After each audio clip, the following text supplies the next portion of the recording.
guest on my podcast? Oh my gosh. I mean, honestly, let's spice things up. One of my exes. Oh. When I was sleeping. Yeah. You missed me. When I was sleeping, yeah. Why don't you have a dream about me then? Because I was dreaming about my friggin' old school teacher. All of a sudden we're having it, and all of a sudden, you know, we're at the rap party for Big Brother. I'm getting cussed out. It was the security guard kept turning around to me being like, and I was like, you know what I mean? Like, because I understand where they're angry and where they're coming at me, but I also keep reiterating, like, I'm not in a place to talk. It has come to my attention in the past 8 hours that everything we sort of saw unfold on what I thought was a fake reality show where I didn't need to worry about the validity of my relationship was truth. The internet can take a lie and run so far with it to the point where you just can't do anything about it. JoJo Siwa's ex just dropped some serious truth bombs, and what she revealed ain't just embarrassing, it's low-key disturbing. While JoJo's been out here strutting around in dog collars, yelling about karma, and forcing this whole wild bad girl image on everyone, people who really knew her are saying something totally different. They're calling her out as manipulative, fake, and honestly, a little creepy. And now that her ex, Katie Mills, is finally clapping back, fans are starting to see right through JoJo's dramatic transformation. This doesn't feel like a normal rebrand. It's like she's trying to wipe out her past and invent a whole new character from scratch. The gaslighting, the staged relationships, even that wild song cover that's been blowing up lately, it's all part of a game. And according to her ex, that was the goal all along. Everything hit the fan when JoJo went on national TV and casually claimed that her ex cussed her out at a party, like it was just some childish outburst. She made herself look like the innocent one, like she just walked in and got ambushed for no reason. But Katie wasn't having it. She fired back, saying JoJo's version was totally twisted. All of a sudden we're having it, and all of a sudden, you know, we're at the rap party for Big Brother. I'm getting cussed out. It was the security guard kept turning around to me being like, and I was like, you know what I mean? Like, because I understand where they're angry and where they're coming at me, but I also keep reiterating, like, I'm not in a place to talk. Katie didn't hold back. She came with proof and called the story flat out false. She made it clear she's tired of being dragged into JoJo's drama just so JoJo can stay in the headlines. That whole poor JoJo got her heartbroken act. It started falling apart real quick when fans realized JoJo didn't exactly seem heartbroken at all.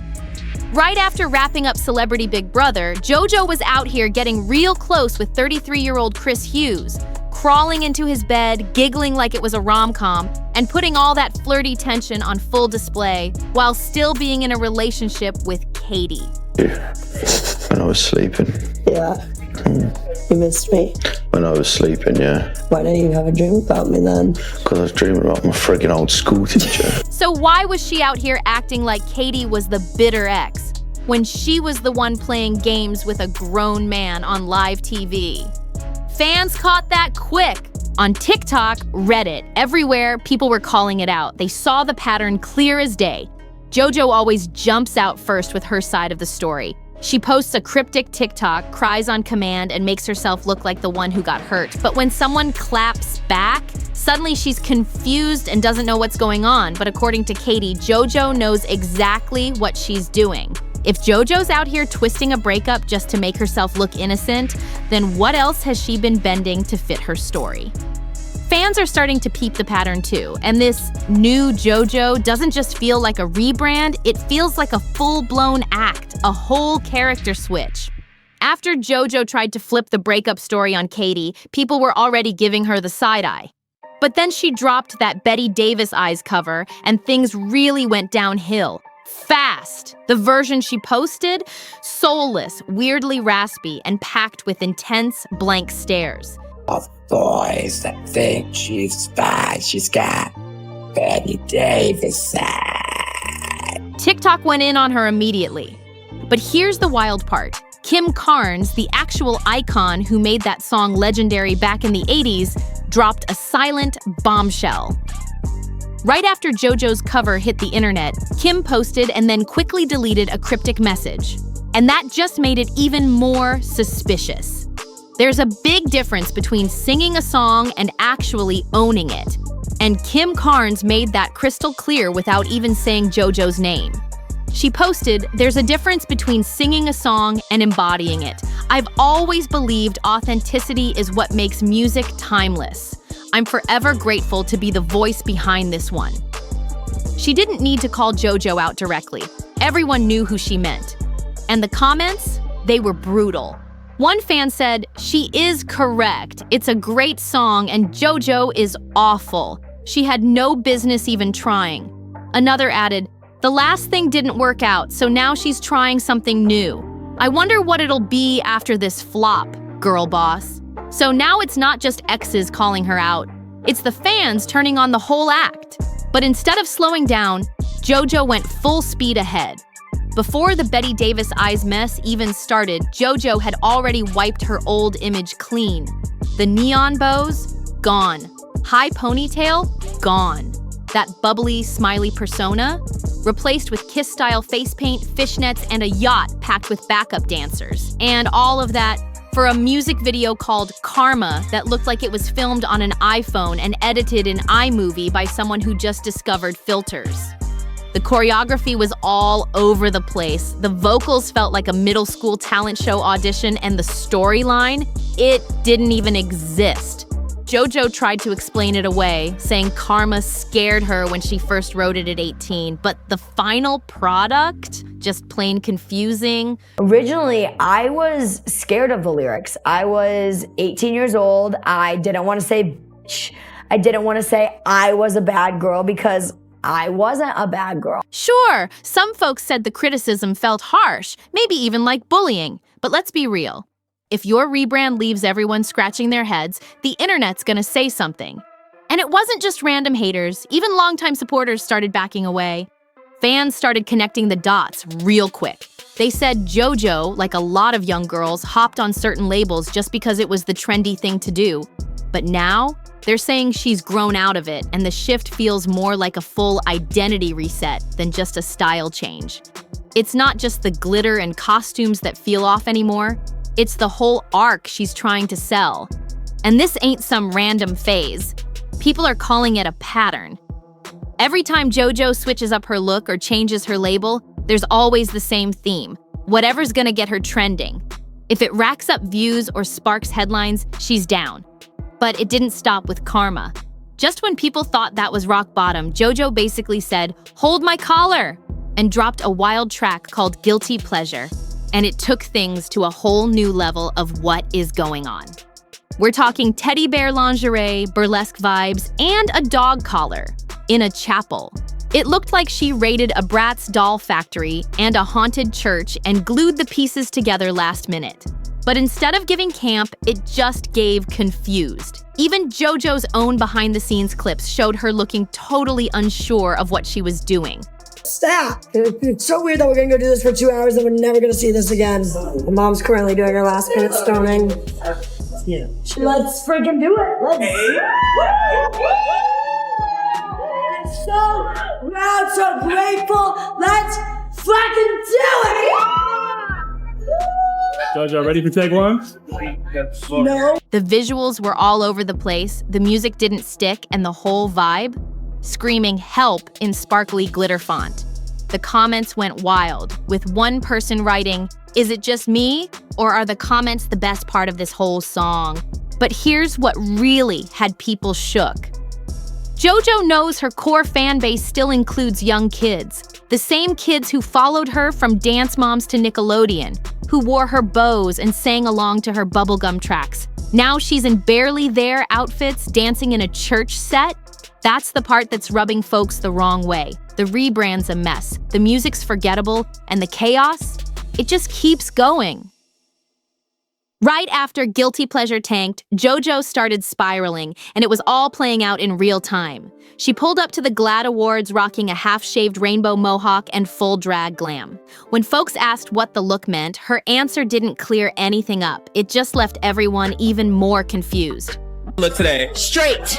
I wanted to look straight. Don't know if you quite succeeded with that. Why? You know what's funny is I was having this moment where I was like, oh, I look like a little dude. Reddit wasted no time dragging it, calling it creepy cosplay, and not in a fun drag race type of way. The look went viral before she even stepped inside the venue. Then came New York City Pride, and it got messy. Mid-performance, she got booed and completely lost it on stage. She started yelling at the crowd, cussing them out, dropping F-bombs left and right. The filter was gone. Fans weren't just cringing, they were worried. People actually paused and asked, "Is she okay?" Because it was giving full meltdown energy. There's even a clip floating around of her screaming at the audience, dropping curse words while still trying to keep it respectful. Wild. The living just booed me. Where the did that come from? Which one of you? Which one of you?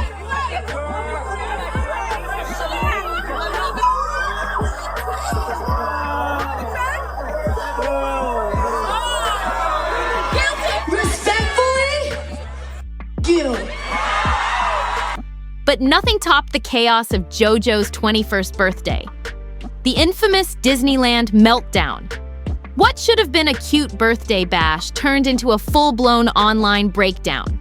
Leaked clips showed her bruised, stumbling with mascara running down her face, telling the camera she got punched in the eye. Fans were shook. This wasn't just one bad photo, it was a series of raw, intense moments. Whole Reddit threads popped up, breaking it down frame by frame, building timelines, swapping theories. People were asking what actually went down that night, and more importantly, why no one around her stepped in to help. And the part that made it all worse? It only kept escalating. All of this chaos, her ex Katie already warned us. Birthday! I'm drunk as right now. Something it's my bread I'm supposed to eat. I got punched in the eye. She said JoJo rewrites the story every time she loses control, and now fans are starting to whisper something way darker. Are we witnessing a full-on breakdown, or is this just how she was raised to be? Because the next part takes things all the way back to the beginning, before the glitter, before the viral bows, before the fake smile, back to the person who built it all, her mom. And what people are saying about that, it's way more twisted than anyone expected. Everything we've been seeing, the strange covers, wild outfits, public meltdowns, might have been years in the making. Fans on Reddit are now saying JoJo never had the reins in the first place.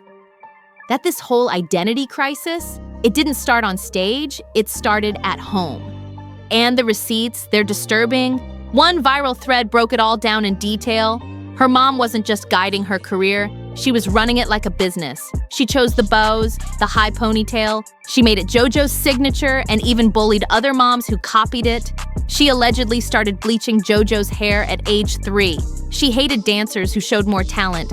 And she wasn't just pushing JoJo to be famous, she needed her to be. This wasn't your typical stage mom. This was a full-on marketing machine. Leggings, ring light, hustle, and all. JoJo didn't grow her brand, she was the brand, built from the ground up like a product. And if you think that's a stretch, just listen to the way her mom talks about JoJo's behavior on social media. One thing I've learned about social media from my daughter is put it out there. Yep. Be yourself. Because I remember times where I would say to you, JoJo, you don't have to tell the world everything, and you're... It says everything. The signs were always there, they were just hiding behind rhinestones and catchphrases. At first glance, her mom's support might seem like parenting, but after everything we've seen lately, it's giving less guidance and more like she's enabling a public meltdown just to keep the spotlight burning. And we've seen this movie before, Piper Raquel's mom, Danielle Cohn's dad. It's a familiar and messy pattern. Lawsuits are still flying around those situations. The only real difference with JoJo, no one's dragged her mom to court yet, but if her entire image was shaped since she was in diapers, then what parts of this new, dark JoJo are even real? And just when you think it couldn't get more twisted, it does. Let's talk about her grown-up friend group, starting with Colleen Ballinger. If you don't know, Colleen was nearly 30 when she started joking around online with 12-year-old JoJo. Fast forward, and Colleen's now been exposed for asking underage fans weird questions about their bodies and even mailing them underwear. as a joke. And JoJo, she didn't flinch. She actually went on a podcast and defended Colleen, called all the allegations misinformation, straight up, with a mic in her face and full confidence. I was 12 when I met her. And She's always been nothing but kind to me. Her family, nothing but kind to me. I think it's the first time that I've talked about this, so I just want to make sure I say my exact piece that I want to say. The internet can take a lie and run so far with it, so far that it's to the point where you just can't do anything about it. That wasn't some cryptic post or playing neutral. That was JoJo putting her loyalty on public display, even while receipts were flooding in. Then there's James Charles. Yeah, the same James who's faced multiple accusations involving teenage boys. And JoJo, she's still out here collaborating with him like nothing happened. Girl, don't do it. It's not worth it. I'm not gonna do it, girl. I was just thinking about it. I'm not gonna do it. I did it. Laughing on camera, no distance, no hesitation. This ain't just bad judgment. This is what happens when someone's been taught to protect the brand no matter what, no matter who they're standing next to or what lines are getting crossed. It's not just messy, it's calculated. When your mom teaches you that public image matters more than anything else, you don't grow up learning real boundaries. You learn how to survive, how to spin, how to protect the brand. And now, fans are finally seeing it for what it is. JoJo's out here trying to act grown, rocking leather boots, heavy drag glam, and this forced karma tough girl persona. But the stuff she defends still screams arrested development. And if this is how she handles her friends, it's got people wondering, what really went down with her exes? Now that Katie's ripped the mask off, fans are going all the way back, rewatching JoJo's entire dating history, and suddenly, things are clicking. Because it's not just one ex who's keeping their distance, it's every single one of them. First up, Avery Cyrus, JoJo's 3-month whirlwind partner. We're friends. Purely platonic. What's so funny? I don't know. After the split, JoJo jumped on her mom's Instagram story and said she got used for clout. She said, "I got tricked. I got F-word played." But here's where it got weird. Fans pulled up an old video of JoJo and Avery basically planning a Just Friends storyline.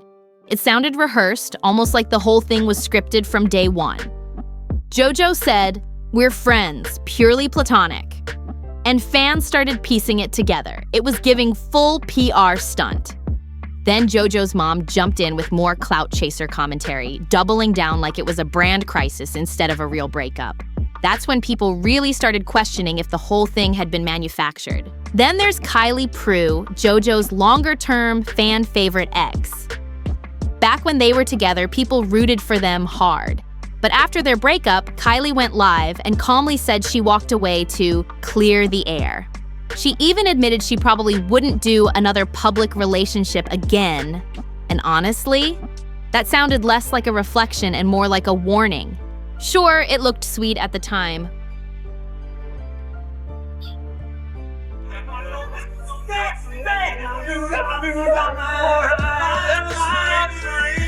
But now, with all the behind-the-scenes mess coming to light, folks are asking, what was really happening behind those camera-ready smiles? And here's the pattern that's impossible to ignore. Avery says JoJo used them for attention. Kylie says public romance just isn't worth it. Katie calls it gaslighting and emotional manipulation. 3 different stories, but one disturbing theme. But it doesn't stop at the breakups. JoJo's whole reality is starting to look like a performance. Scripted scenes, curated chaos, and just enough scandal to stay trending. Fans are now digging even deeper, pointing out how every major moment in JoJo's adult era seems perfectly timed, right when her numbers dip or a new release is dropping. Take the sudden rock star pivot, tattoos, latex, screaming about karma. it didn't just show up out of nowhere. It came right after her YouTube views started dipping and the music wasn't charting. Then came the paparazzi shots, the attention-grabbing looks, the drama-packed Instagram lives. It's like the chaos is the promo plan now. And while JoJo's out here throwing herself into this bad girl era, the one thing missing is growth. Her public tantrums aren't giving fearless, they're giving forced. That viral Disneyland clip, the GLADD awards look, even the pride outburst, all of it's feeling more like emotional explosions than reinvention. Fans aren't hating for no reason. They're confused, they're concerned, and some are even backing away altogether. But here's where it gets darker. Some are starting to wonder if JoJo even knows who she is without the camera. If everything's been for the brand since she was a toddler, what happens when the brand starts slipping? What happens when the internet moves on? That kind of pressure breaks people, and fast. Meanwhile, her team? Silent. Her mom? Still lingering in the background. And JoJo? Just keeps posting, performing, spiraling, all while pretending everything's fine. But fans are no longer buying it. They're asking the hard questions. Where's the accountability? Who's guiding her now? And when the spotlight fades, who's actually looking out for JoJo? Because from the outside, it's looking less like a pop star in her rebel phase and more like someone screaming for help while everyone around her is just hitting record. 3 exes, same story, same red flags, and every time someone got too close or too real, JoJo either hit record and controlled the story or cut them off completely. Now, the only version we get is her version, the one she edits, scripts, and posts. And yeah, she's trending, no doubt about that. But while the clicks keep coming and the headlines stay messy, JoJo isn't backing down. She's doubling down. This bad girl image, she's riding it hard, full glam, full chaos. Meanwhile, the people who actually knew her, they're either staying silent or coming forward to expose what really went on behind the scenes. So the question now isn't what happened, we've seen it.